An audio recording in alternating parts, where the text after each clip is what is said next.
So, riffing off the title of this particular unit, in this particular module, we want to shift focus from global change into local responses. This should be becoming clearer as we move along.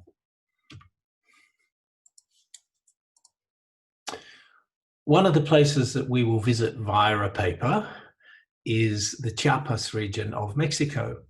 Key to this is it sits on the border with Guatemala. It's key to understanding what's going on in the action here. Crossing borders means you can do some different things with trade, as the point is made throughout this particular paper. The paper is by Rebecca Galemba. Corn is not food, not contraband, the right to free trade, in inverted commas, at the Mexico-Guatemala border. You read the paper. I'm going to give you some background to it more than anything else. I'm not going to try and explain it. I think it's pretty self-explanatory. In the particular paper, there's some lovely photographs. This isn't one of the loveliest ones, but it's making another point. This is not about aesthetics. This is about what's going on in the site that Galemba did her research, her ethnographic research. Official customs building in the area. Graffiti with "Stop Neoliberal Structural Reforms, we demand free trade for all." Now there's a certain level of political awareness, and as you'll see, there's some really interesting things going on and around that kind of sloganing. The slogan captured local critiques of an official free trade that excludes peasants and the poor. So here's a system where Mexico has moved to a free trade agreement with the US. Corn is the staple food. It's being shipped to the US, but not everybody is part of that trade.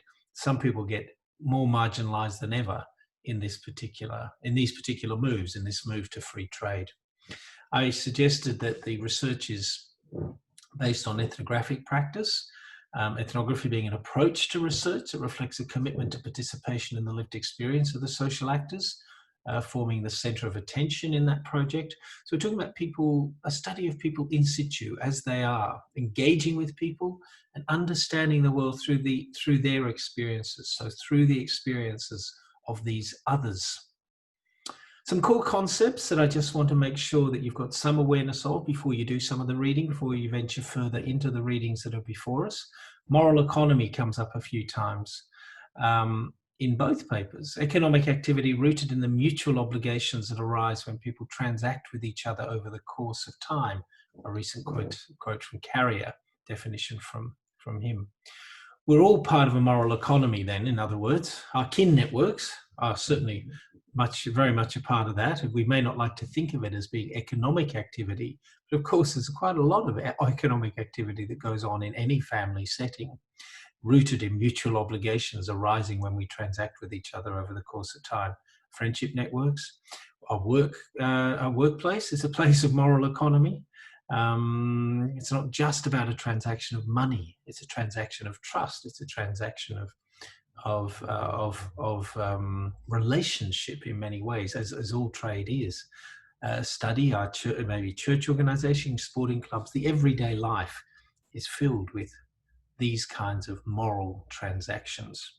Hegemony is another phrase that comes up, and I just want to make sure that we've got some clarity of it. Gramsci, Italian intellectual, Marxist, who from the prison that he spent way too much time having been put there as an enemy of the Italian state, makes the point that we're not ruled by force alone, but by ideas. It's the ideas that get inside of so many of us that govern behavior in all sorts of interesting and disturbing ways. Bates makes the point in his coverage of the intellectual history of the idea that the political leadership, in this case, hegemony is about political leadership based on the consent of the led, a consent which is secured by the diffusion and popularization of the worldview of the ruling class. So how does this ruling class, in these Marxist terms, dominant class might be a less pejorative way to put it, maybe more acceptable to many more people.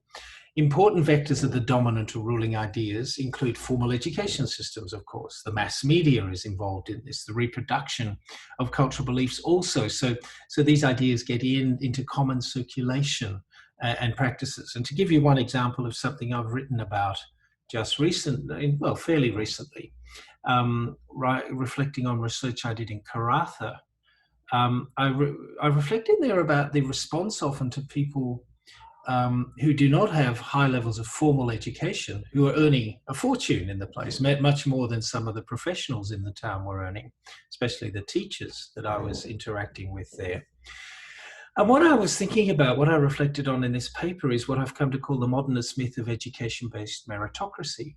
And so the general kind of myth that's held is work hard at school, get yourself a decent education, and you are more or less going to guarantee yourself a higher income. And the two go together. That hard work should correlate with income. When it doesn't, that's a bit of a clash of values, a clash of system, and can create obnoxious comments as much as anything else from those who very much believe that this is the right way, and that what we've got in what we had in boom times in Western Australia was a group of people who were part of the undeserving rich. But that's the kind of idea that takes hold, and this is how hegemony works. We come to accept and believe that it's not that it's a value, it actually becomes a fact in many instances. Now, there are facts around it, but if we start to think about it, it reflects a whole set of values that are certainly worth picking at least a little bit. An idea of globalization from below, captured beautifully in a paper by Ribeiro, cited at the end of this lecture, so that you can pick up on it, and I do commend it to you. I think it's a really interesting read.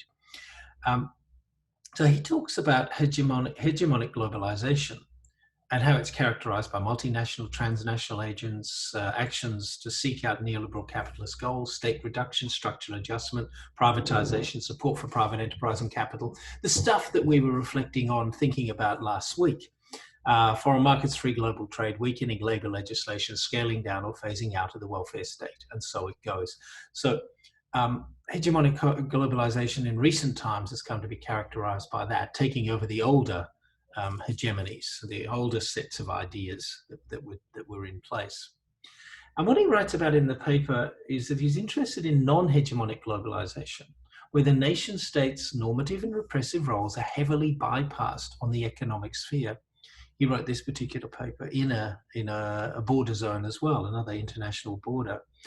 And the point, of course, he's getting at here is that some people get by in some different ways, in black economies, selling on streets, petty commodity production that they don't have licenses for, through smuggling across borders, the illicit substances. And for those of you who did 1001 last semester, you will have read In Search of Respect, which is written very much about people who are in that black economy, who are, you could argue, certainly part of a non-hegemonic economy, and probably part of a non-hegemonic globalization if you stop and think about it. I mean, globalization isn't just something that's happening in the global south. In that regard, non-hegemonic globalization. So Rebecca Galemba, just returning to the author that you are going to read, the paper you're going to read, makes the point towards the end that real economic globalization from below involves processes through which vulnerable sectors can gain access to global wealth that otherwise would never reach them. So you get an example of farmers who get involved in a corn trade that is illicit. It goes across to Guatemala, and their corn's getting trucked across to Guatemala. They say that this is all part of free trade, but there's no free trade agreement with Guatemala. It is actually technically an illegal trade, but it is allowed to go on. The authorities take a blind eye to it because they don't want to get involved in conflict with this particular group, particularly given that surrounding them are other groups, organized crime groups, that they certainly don't want them to become party to as well, making Mexico even harder to govern than it is now, the Zapatistas, as they're talking about. You'll start to read more about this in the paper. Top-down globalization, then. Let's just contemplate that for a minute. So Ribeiro makes the point in his paper that discussions on globalization tend to focus on processes commanded by powerful agents in a top-down perspective. Yeah. But hang on. I'm not sure that it exactly does that. I just want to pose this question. How often have you read about the people working for key agencies, the national government, the World Bank, the transnational corporations and the United Nations, etc., enacting the processes of globalization? How often is it about those agencies that do it, not the agents of change or of enactment of policy? How often do we hear it in very, very structural terms? There's very little agency involved in this. Discussions on globalization tend to focus on processes commanded by powerful structures or agencies in a top-down perspective. So I think that kind of nuance is worth adding into this argument. Rarely do we encounter the agents of the agencies enacting the structural change. Now, Ribeiro, as it turns out, did write about people working for the World Bank and their particular practices. He was able to do an ethnographic study, an up-close study there. So, of course, he has practiced that, but I don't think it's the general practice. I don't think it's a general way. Now, this reminds me of a sociological joke. Hilarious, this. I hope you're ready for it. What's the difference between economics and sociology? Well, economics is all about how people make choices, right? Sociology is all about how they don't have any choices to make. Told you it was hilarious, didn't I? So what the point being made here is, of course, that sociology can get so struck by, so caught up with social structures, what systems do to people, that they can lose sight of the choices that people are making on an everyday basis. What we're doing then in this module is moving from the global, structural change, colonialism to independence. So last week's material, welfare state, etc., nation states and global bodies. So from the global focus to the local. And in this case, on the ground perspectives, the lived experience of structural change, globalization from below. And you've already seen some examples of that through the film Black Gold out of Ethiopia.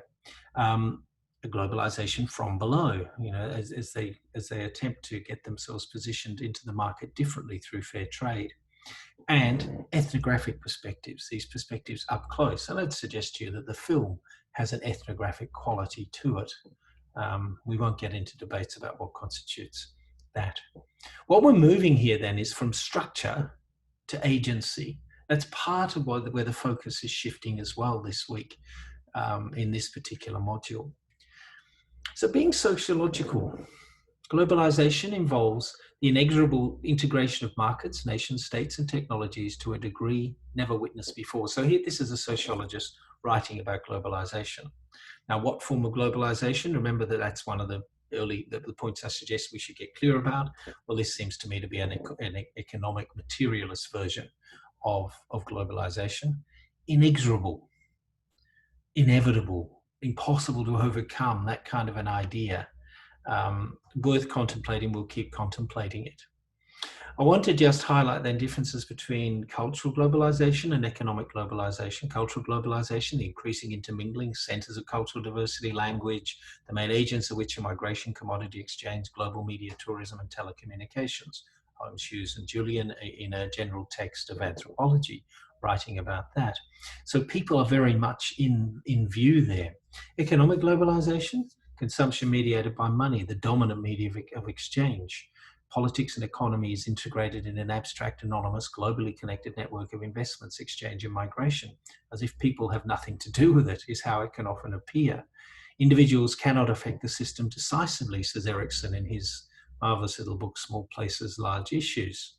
A point that we'll come back to, an assertion that we'll come back to soon enough. So we start to think about structure. Constructed frameworks and patterns of organization that serve to constrain or direct human behavior. Now that's a reasonable quote, that's a reasonable capture, I believe, of what structures are. Examples, systems, education systems, legal, employment, health, religion, as is there, all part of a form of capitalism. Now, capitalisms is, I think, also worth emphasizing here, true to Apagyari's insights about the flow of global ideas, ideals, practices, technologies, and so on. Capitalism has to embed into its local socio-historical conditions also wherever it goes. So it's never going to be quite the same. It's never going to be enacted in exactly the same way in the different places. US capitalism is different to Australian capitalism, different to Japanese capitalism, to Ethiopian capitalism, and so on. It simply is the case. At its heart, it's got some very strong similar characteristics. but it's not always the same. We've also got other structures or cultural structures that are at play here: religion, media, advertising, family, class.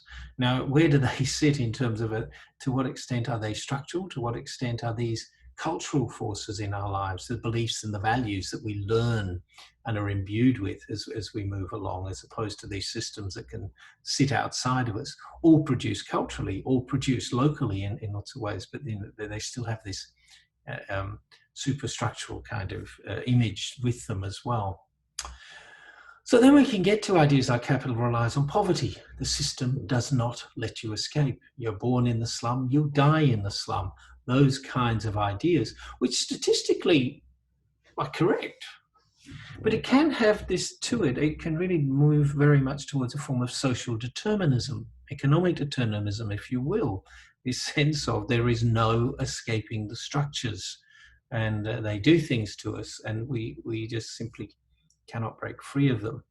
We cannot simply break free of them, but how we respond and what happens within those structures does vary, and it varies across time, and it varies according to individuals and groups in their different places in different times.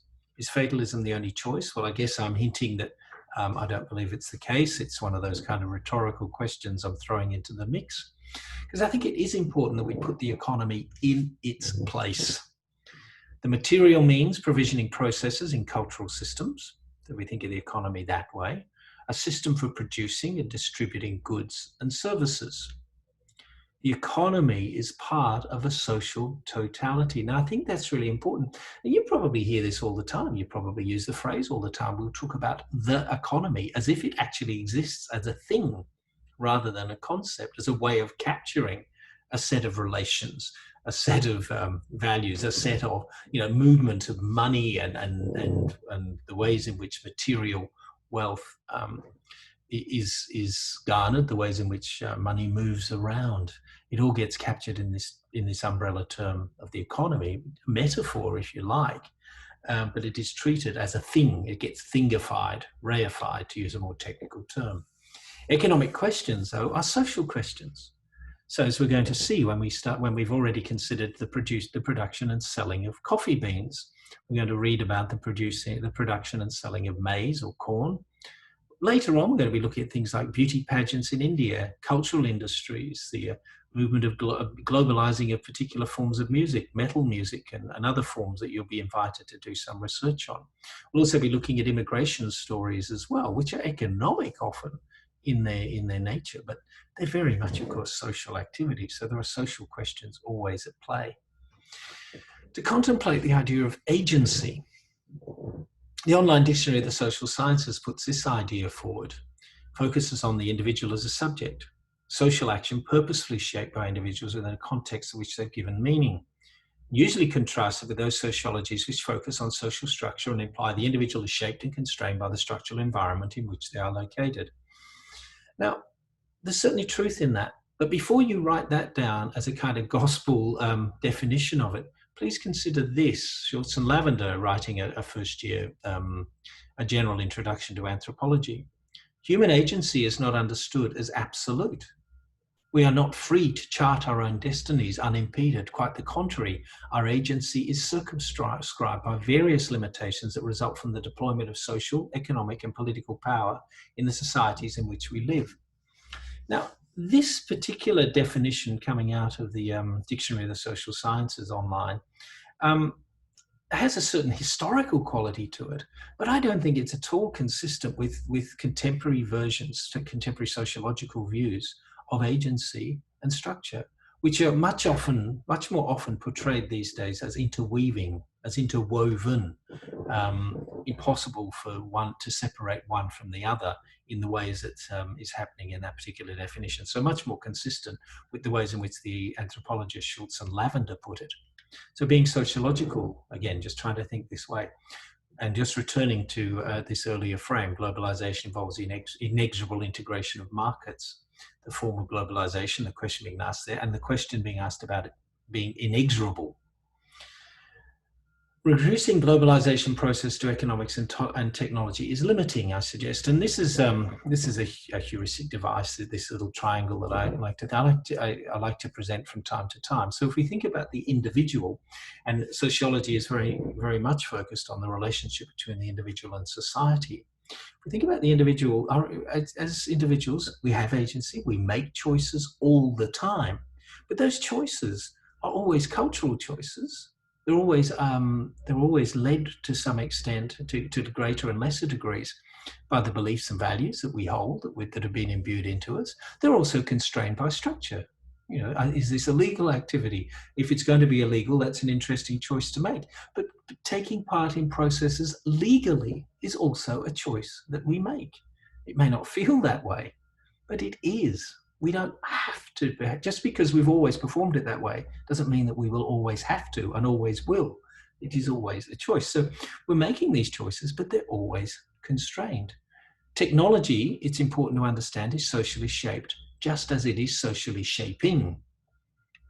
There are always choices, the point made, and they are always limited. I would put it to you that it's a sociological nonsense to think that we have free choice. Because our choices are cultured and our choices are constrained and enabled as well by the structures that surround us, that are part of our everyday life. Of course, we could keep asking, is this fanciful? Is this a kind of fantasy that I'm building here of having some degree of control? Erickson makes that point. Individuals cannot affect the system decisively. But in fact, that is actually quite consistent with the approach that I'm asserting here. We do not change systems just like that. We do not have that kind of agency. The agency we have is to act within those systems, to push at them a little bit, perhaps, to be that little bit naughty, to be rebellious in some way or another. Doesn't necessarily change things, but we do make choices within it. So we're not going to affect the system decisively, but we affect the system. We always do. Be it to reinforce the system or to be part of the processes of change that take place. And these systems do change, usually very, very slowly. Agency, for the most part, is banal. It is rarely dramatic. Very, very rarely does it fit into that category. Culture, also worth thinking about here then, just making sure we've got some of these ideas sorted out here. Patterns of learned behavior and ideas acquired by people as members of society. And we really do need to emphasize that it is shared and learned. So we don't just, it's not in our DNA. We are cultured beings. We are brought into culture. It's important to think about time and place. So people born in the same dimensions likely to share more in common than persons born in other times, other places. More likely to, but of course there can be enormous differences within those places, and sometimes perhaps according to the kind of class positioning one has or gender positioning one has, perhaps we can sometimes feel like we're more connected to people beyond our locale and in other parts of the world. So those kind of experiences also affect cultural practice, our beliefs and values. We do modify our heritage. We reproduce culture. The hyphen's important because what the hyphen's trying to get at, they're trying to capture, is that notion of, at the same time as we reinforce the old, we're always involved in some sort of change or other. And of course, I've now lived long enough to see some quite spectacular changes in my time. I think straight away about the gay marriage debate that took place when I was a kid. The people being able to get married, homosexual people being able to get married in Australia seemed fanciful at the very least. And of course, it became something that the majority decided. And within my lifetime, I've managed to see that. So it's a good example for me about how things really do change. Humans make history, but not in circumstances of their choosing. Who wrote that? Anybody know that? That's a quote from Marx, or more or less. I mean, it's not a direct quote, but that's one of the ways in which it often gets put. Humans make history, but not in circumstances of our choosing. Our agency is always cultured, and cultures are always agented. And our agency is always structured, and structures are always agented. And that becomes the point of that triangle. And this is often called cultural production theories, how Bourgeois described it in his book, In Search of Respect. Practice theory is the more general term, it's the term that tends to get used more often. We won't go into the theorists around that, but this is my little capture of what I believe practice theory is trying to pick up. It doesn't always emphasize culture. Sociologists tend to think about structure and agency more. Anthropologists are much more likely to bring in the culture concept, the anthropological perspective that we've been talking about along the way. Cultured, structured agency is part of our every living moment. It's usually banal, things like, will I have a cup of tea? What sort of tea will I have? How will I drink it? Those kind of things. Part of our every living moment, but not particularly dramatic. The practice challenge, as I've written about some time ago now, as you can see from a 2008 publication, interrogating the dynamic interplay between culture, structure, and agency evident in the real-world choices made by flesh and blood human beings, the constraining factors, the enabling opportunities, and the more prosaic moves towards getting by and making do that mark the everyday activities of human subjects. So our challenge, I think, is to understand that that's the human condition, if you like, and to write about it in ways that picks that up. That's, to me, is where the sociological imagination can take us, understanding how the individual is part of that broader structural and cultural part of that society, and it is influenced and impacted in that way at the same time as we are impacting on those structures and those cultures that are part of those cultural practices that are part of us. Local responses, on-the-ground perspectives, lived experience of structural change. That's part of where we're going to this week.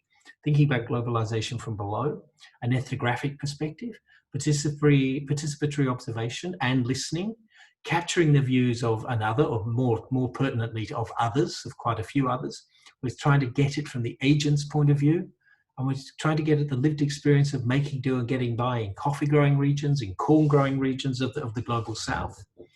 We're talking often about grinding poverty, as you've already seen in the film coming out of Ethiopia, the Black Gold.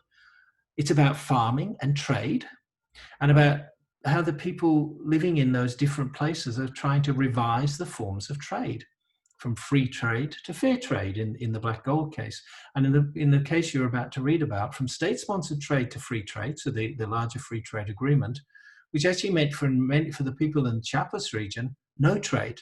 So then they have to renegotiate how they're going to make a living out of the corn that they make. And so they go to cross-border trade, illicit smuggling of corn across into Guatemala, gratefully received on the other side. You're going to read about it. I'm not going to say too much more about it. A concept I've been playing with a bit lately, along with particularly with a postgraduate student. He's been playing with it far more than I have to say, in Monty King's research, alongside Mark Pegram from Education here at UWA, with an ethnography of open online learning in Dili in Timor-Leste. We won't go into the details of that paper, but Southern agency is, in the way that we're constructing it in this paper, refers to an individual's engagement within the particular forms of constraint and opportunity that exemplify life for many in countries of the global south. It's going to be different in each different nation, but we're arguing that the global south, with its particular kinds of histories and contemporary realities, and part of what we were trying to pick up last week about some of those differences between the global south and the global north, welfare state in the north, and much more reliance on kin networks in the south, as an example. So it's the mix of structured culture choices people face and their ability to work with the resources available to exercise power, limited as it may be. And that's how we wrote it. And I realize now in the square brackets that what I would insert there now is, as it always is a more accurate, I think, capture of the sociological orthodoxy on this. In the context of this study, then, we identify 4 things emerging from the data which shape digital education practices: the influence of local infrastructure, kin networks, literacy, and the enduring colonial legacy which permeates cultures of the global south and continues to shape practice. So There's another idea that you may wish to read around a bit and to have a think about, and perhaps just use those ideas that are being thrown there and think about the ways in which that might help us understand some of the patterns that we're seeing just in these two up close examples that we will see, you know, through the coffee growing and coffee growing regions of Ethiopia and the corn growing of Mexico. So it's this. We started with this notion of moving from structure to agency. What I'd like to actually suggest is that what we're really doing in this module is moving from where we've just been focused from structure to structure and agency. Good luck with it all. I'll see you in class.